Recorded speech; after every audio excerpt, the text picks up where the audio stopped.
Alright, we usually do a video about jobs that we're doing one thing at a time, but let me take you on an adventure of some of the chores that we have to do. So we're going to just show a bunch of stuff that we do all the time, or it could be one-offs that we just need to do right now. So I'll show you some examples and take you through each one.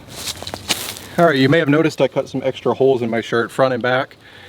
It's helping me stay cool when it's 100 degrees outside, but I just learned one of the downsides. It turns out wasps think that those holes are something that they can fly inside. And one just landed on my back and it stung me. You could say every silver lining has its cloud. Okay, here's our RV site. I am clearing this out for guests to stay at, so this is an ongoing project. It was in the slight state of disrepair. Not too bad, but definitely needed some attention. You know, want to get people in here nicely, be able to pull in the RV, not hit anything, not have to dodge trees or stumps. So I've been clearing this out slowly. I took down some of the trees that needed to go. We're going to chip those to we don't waste anything, and then eventually we'll take out some more trees depending on how our guests find, you know, that they can get in and out pretty well. Here's 6 batteries that I found. These are over by our RV, but I found 2 more than this, so 8 total in the yard, in the property so far. When you buy a property from people that lived there before, you're just gonna find free stuff, old free stuff. I haven't checked those batteries to see if they're gonna work at all though. I mean, obviously I doubt it, but you know, you may be able to get some charge out of it. Kind of a curious thing here. Here's our brick. This is a new location, I put them here. They've actually been moved twice, which kind of brings me to my first homestead point is, you think when you move something, you're moving it, you're going to use it there, or you're moving it out of the way, and then you end up moving it again, which is just extra labor. So I think I counted one time, and I think it's about 120. I just moved these the other day. This is the second move for those. There's a lot of time spent just doing things like that. So if you're going to start a homestead, start moving things as far as possible, get them out of the way. You know, we were going to try to do a little project, and then it just became overgrown. So then I had to move all the bricks again and mow over it. So something to think about when you're starting your homestead, or try not to do temporary moves, or don't pre-commit to a project that you're going to have to move things and then you have to move it again. So that's one thing. Here we're making way for that RV. We are going to chainsaw this and we're going to chip the branches. Our chipper can handle under 6 inches.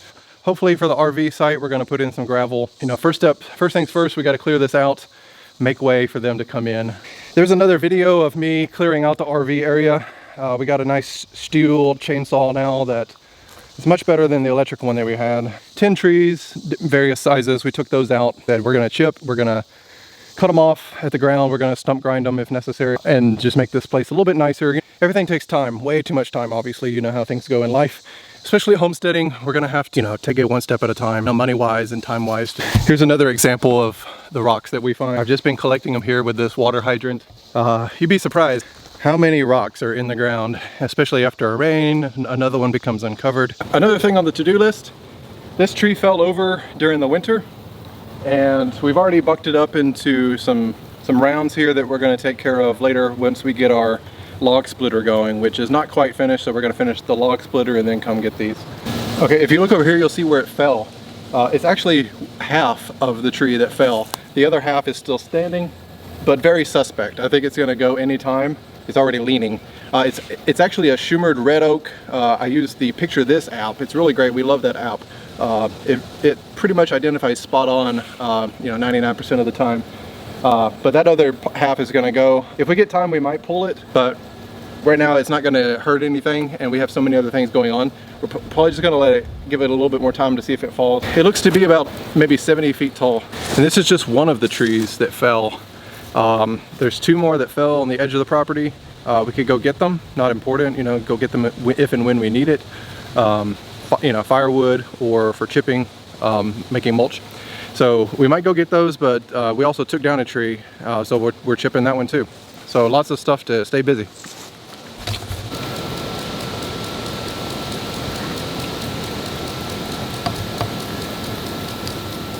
Okay, we actually took down 3 trees in this area. There was 1 medium-sized tree and 2 small ones, so we took all 3 down. I've ground all 3 stumps with the new stump grinder, and One of them was right in the middle, right next to this cactus. So I ground that down and left the cactus. Some people don't leave cactus at all. It's kind of a nuisance to them. But this one doesn't seem to be hurting anything. It's not really interfering, you know, where I would mow. I can just mow around it. And I might come back and actually mulch this. I'm gonna read up on that. I'm hoping that if I protect it, because it can get a little cold in the winter here, if I protect it, it might give us eventually some nice tunas on it, some of the prickly pears. And here's some of that tree, the third tree, the medium size. I think it was an elm tree. There was some elm and some oak mixed in from another tree that we did buck up and we did make firewood out of. So I'm gonna come get these. I will split these, and then we also have some scrap here from several projects that I got to get out of here. But this is just like a temporary scrap yard.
Okay, we have this black mulch for another project that we were going to do, but it didn't turn out that way. We'll come back to it later, but unfortunately the ants got into this, and now we have bags of mulch and ants. So we're going to put some of this on different places just to spread it out and get rid of it and get rid of the ants away from the house.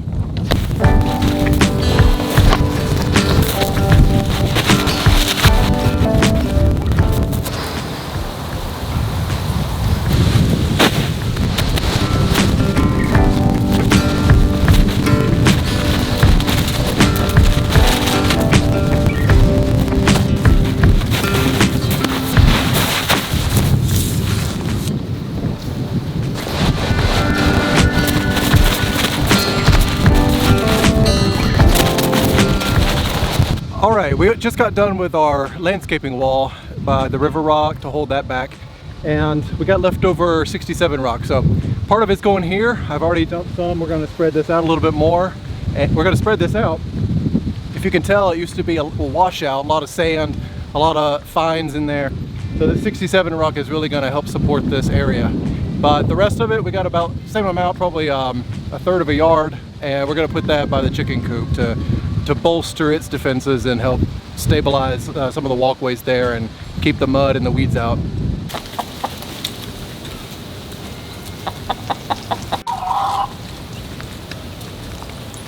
Okay, next, this is the other half or less of the rock that we bought, the 67 rock that we use for the concrete curb. We dumped the first half of the extra rock over in the driveway in one of the washes over there. Now we're gonna come over here and dump the rest of the rock, and we're gonna dump it here by the chicken coop where we have already some 57 rock. We'll put this 67 rock with it. We'll get it over here by the egg door, and we'll put some towards the back.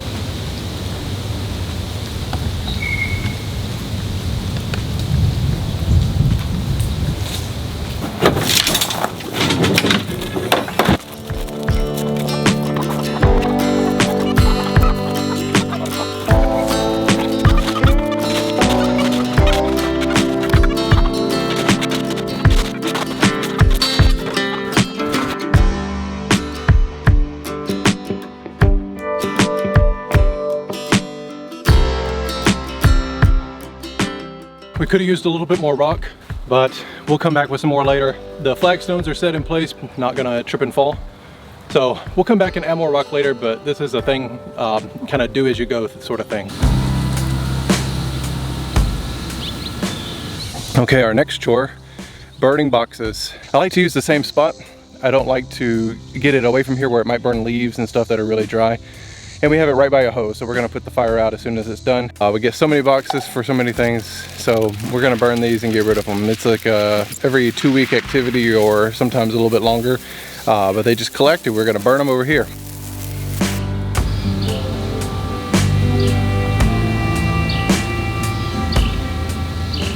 Okay, here's some of the stuff you see out in the country you don't see in the city, and that's about 1,000 million ants just on our water hose here, and a tree.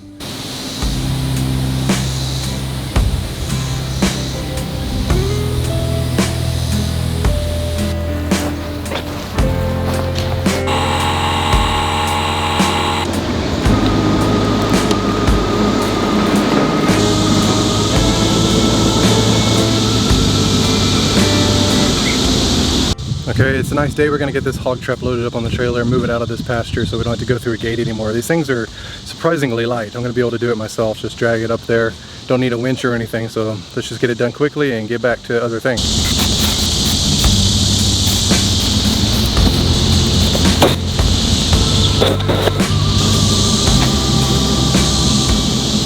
All right, this is a Boss Hog brand hog trap.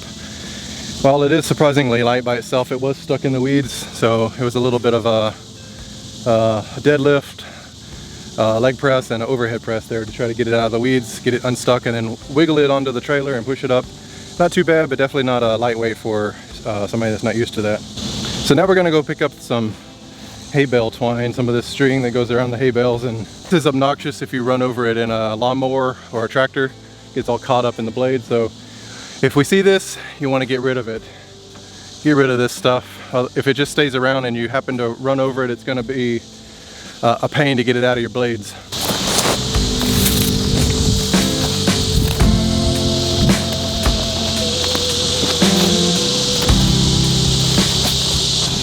Found a golf ball. If you find a golf ball, you can use these for fake chicken eggs. The hens like to sit on these and makes them feel comfortable when they lay their own eggs. Encourages them to lay them there too. While I'm at it, I'm also picking up random stuff like looks like old cinder block, old concrete, anything that just might be a problem in the future.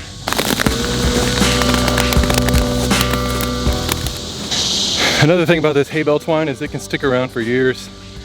You think you got it, and then you're mowing or shredding and you find some more. It just keeps on coming. Here's an example, just more random stuff that we find. I don't know what this is, but apparently it's a fiberglass. Sometimes you just don't know. You know, how did a piece of flagstone get out into the middle of the pasture by itself? Okay, this is what we collected just in a few minutes to getting it out of this, right next to where this hog pen was. Actually, I see some more.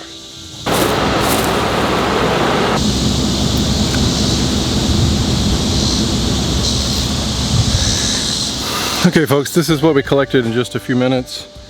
Out here doing our chores. In between other chores, you find new chores. It may not look like much, but this is certainly enough to really foul up your day with your mower or shredder. All right, let's get this hog trap moved. We're gonna move it up out of the pasture, out of the gate, put it far away from the house, far enough that we don't attract hogs close to the house, but we don't have to go through a pasture anymore to dispatch and take care of hogs.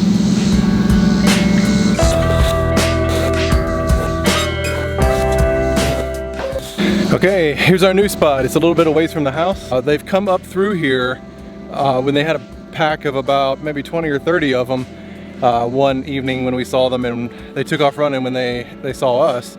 So this, we know that they come through here. This is a good spot. So we'll come back here and we'll bait this later with some good pig slop. There's a few different recipes out there, so we'll see what we make. I wonder if we'll find a better recipe this year. Let me show you this hog trap real quick.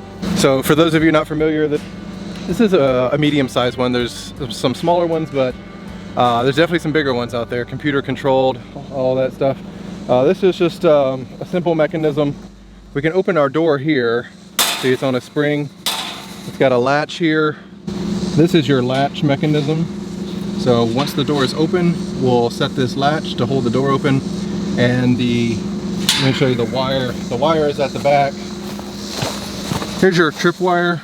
So when they bump into this with their body, it's gonna pull that latch and close the door on them, slam that door shut. Okay, since we have the trailer hooked up, onto the next spot, we're gonna go get some of the limbs that we couldn't run through the chipper, plus some more that we just wanna move. We're just trying to get things out of the RV parking spot area, because the intention is that we want to allow our guests to stay there with an RV.